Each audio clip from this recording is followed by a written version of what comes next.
Si tu as besoin de réaliser une vidéo témoignage client, eh bien cette vidéo, elle est faite pour toi. Moi c'est Hugo et sur cette chaîne on parle de création vidéo. Dans mon travail de tous les jours, il m'arrive souvent de réaliser des vidéos témoignages clients avec du coup mes propres clients. C'est le type de vidéo à la mode chez les entreprises en ce moment et qui leur permet d'accroître énormément la confiance que peut leur porter leur potentiel nouveau client. Parce qu'une vidéo témoignage client, c'est comme un superbe avis sur Google d'un restaurant, ça rassure direct et c'est pour ça que les entreprises en réalisent beaucoup en ce moment. Aujourd'hui, si tu es vidéaste, c'est un gros créneau sur lequel se positionner et je vais t'apprendre à réaliser une bonne vidéo témoignage client. La première chose à savoir quand on veut réaliser une vidéo témoignage client, c'est de savoir qui sera la personne interviewée. Il faut que ce soit un client, voire même le meilleur client de ton client, avec qui la relation de confiance est bien établie. Ça, c'est vraiment la priorité. Il faut que tout le monde soit à l'aise. Il faut aussi savoir ce qu'il va être dit pendant la vidéo. En général, ces vidéos font entre 1 et 2 minutes. Il faut donc dire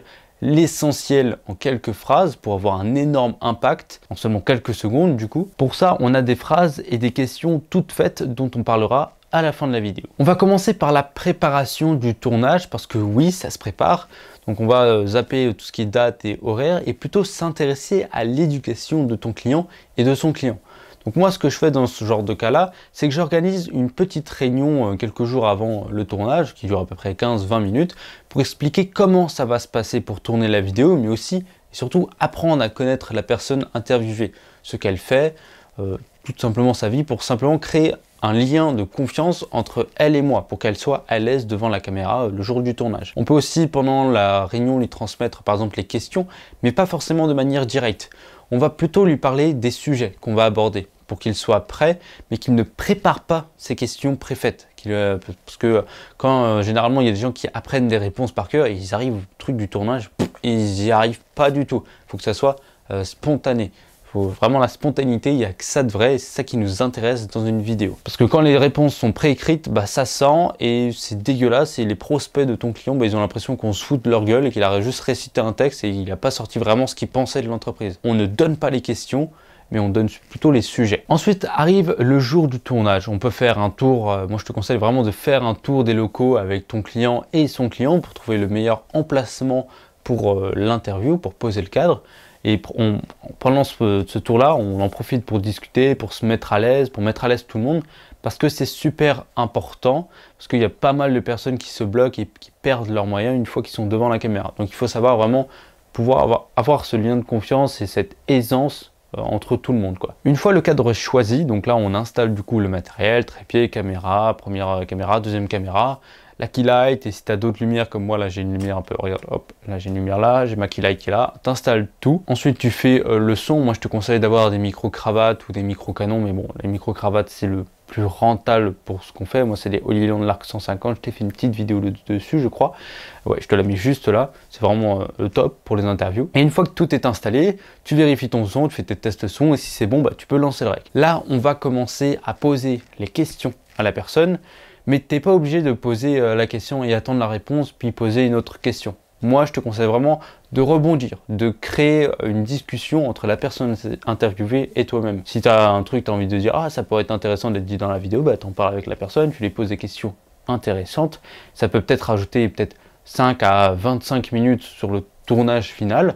Mais la personne en face, elle sera tellement décomplexée, elle sera beaucoup plus naturelle et ça va se voir sur le résultat final de la vidéo. Donc tu auras un meilleur résultat, donc ça vaut le coup en vrai de faire ça. De vraiment débloquer la situation, pas faire un interrogatoire. En fait, si, pourquoi je dis, ah ouais, vous avez fait ça et comment ça s'est passé, etc. Et là, la question, elle va te répondre normalement, naturellement, parce que c'est une question qu'elle n'aura pas forcément préparée. Mais ça peut être super intéressant pour la vidéo finale. Donc pour les questions, il faut que tu comprennes que l'objectif principal de la vidéo, c'est de convaincre de nouveaux clients à faire appel au service de ton propre client. Donc on doit faire une sorte d'acheminement de questions à un chemin. Par exemple, la première, c'est tout simplement la présentation. Qui êtes-vous? Qu'est-ce que vous faites dans la vie? Là, on comprend que le client interviewé, bah, il va ressembler à tous les autres prospects de ton client. Donc ils peuvent se mettre à la place. On découvre un peu la personne. Ensuite, la seconde question. Quelles ont été vos problématiques avant de connaître XX client? Là, la personne qui est interviewée va énumérer tous les problèmes qu'elle a connus et peut-être que les nouveaux prospects, ils vont se reconnaître encore une fois là-dedans. Ils vont dire « Ah, j'ai exactement le même problème ». Ensuite, comment est-ce que vous avez réglé ces problèmes? Donc là, on introduit la solution de notre client. Et les prospects, ils disent Ah, mais c'est vraiment pas mal comme truc. Donc je vais peut-être faire pareil. Ensuite, comment s'est passé le travail avec X client? Là, on parle de l'onboarding de ton client. Comment ça se passe une fois qu'on a dit oui? Parce que c'est là que la plupart du temps, on se pose des questions. Qu'est-ce qu'il va faire? Je vais dire oui, il va se passer quoi ensuite? Combien de temps ça va me prendre, etc. Là, on peut donner un peu plus d'informations intéressantes. Mais sur vraiment comment a vécu le client. On va pas inventer non plus, quoi. Ensuite, la question suivante que je te conseille de poser, c'est pourquoi avoir fait confiance à X client? Là, on va en fait donner les raisons aux prospects de leur faire confiance. Moi, je leur ai fait confiance parce qu'ils vraiment, ils sont à notre écoute. Ils ont la même histoire que nous. Ils ont eu les mêmes problématiques. J'ai eu confiance en eux parce que j'ai un ami qui a eu les mêmes problèmes. Ils ont résolu leurs problèmes. Voilà le type de réponse qu'on peut avoir. Ensuite, la question suivante, c'est s'il y avait tout à refaire, comment est-ce que vous ferez? Là, on va appuyer sur l'aide que va apporter ton propre client à ses clients, les solutions qu'ils apportent, les bénéfices. Et ça, en fait, il faut d'abord les connaître. Et c'est pour ça qu'il faut vraiment beaucoup en parler en amont avec ton client pour en avoir un aperçu global de ce que fait l'entreprise, pour connaître ce qu'elle fait, comment elle le fait. Ça, c'est extrêmement important dans ce genre de situation, dans ces interviews-là. Parce que toi, ok, tu poses des questions, mais tu peux aussi rebondir sur ce qu'elle a fait. Et moi, je te conseille vraiment dès que tu peux rebondir sur une phrase, un mot que la personne interviewée a dit, bah, n'hésite pas. N'hésite pas. Tu reposeras tes questions plus tard. Et là, c'est le moment de les poser parce que tu ne pourras pas les poser une fois que tu seras sur ton montage. C'est impossible. Pose toutes les questions que tu as posées sur le tournage et ensuite tu verras ce que tu tries ou pas au montage. Et pour finir, un petit, on va dire un mot de la fin, le CTA, le Call to Action. Qu'est-ce que le prospect, le spectateur de la vidéo doit maintenant faire une fois la vidéo visualisée? Par exemple, est-ce que le prospect doit passer un appel, remplir un fichier, je sais pas. Voilà, c'est ce que doit faire et ça c'est ton client qui va te dire qu'est-ce qu'il aimerait qu'on fasse. Est-ce qu'il doit passer un appel, réserver un rendez-vous?